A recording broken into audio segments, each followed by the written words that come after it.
خبر شامل کرتے ہیں بلوچستان کے سرحدی تحصیل ماشکیل سے ہمارے گدروشیا پوائنٹ کے نمائندہ نصیر کبدانی سے انسپیکشن ٹیم کے سربراہ پروفیسر ممتاز احمد بلوچ نے FAFSC امتحانی سینٹر کا دورہ کیا۔ پروفیسر حمید اللہ بلوچ اور دیگر ان کے ہمراہ تھے۔ FAFSC طلباء و طالبات کے پیپر چیک کیے، جبکہ نقل کی روک تھام اور بہترین نظم و ضبط پر سینٹر منتظمین کی کارکردگی کو سراہا۔ انسپیکشن ٹیم کے سربراہ پروفیسر ممتاز احمد بلوچ نے طلباء و طالبات سے بات چیت کرتے ہوئے کہا کہ علاقے کا مستقبل آپ سے وابستہ ہے، دن رات محنت کریں اور اپنے ملک و قوم اور علاقے کا نام روشن کریں۔ انہوں نے کہا کہ نقل کرنے والوں پر کوئی سمجھوتا نہیں کریں گے، اس بابت ہر ممکن اقدامات اٹھائے گئے۔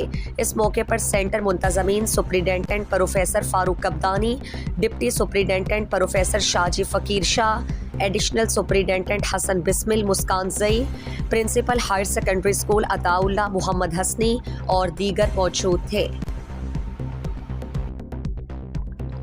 مزید دلچسپ معلومات اور خبروں سے آگاہ ہونے کے لیے Gedrosia point Facebook page, Instagram, Twitter کو فالو اور یوٹیوب چینل کو سبسکرائب کریں۔ بیل آئیکن بٹن دبانا نہ بھولیں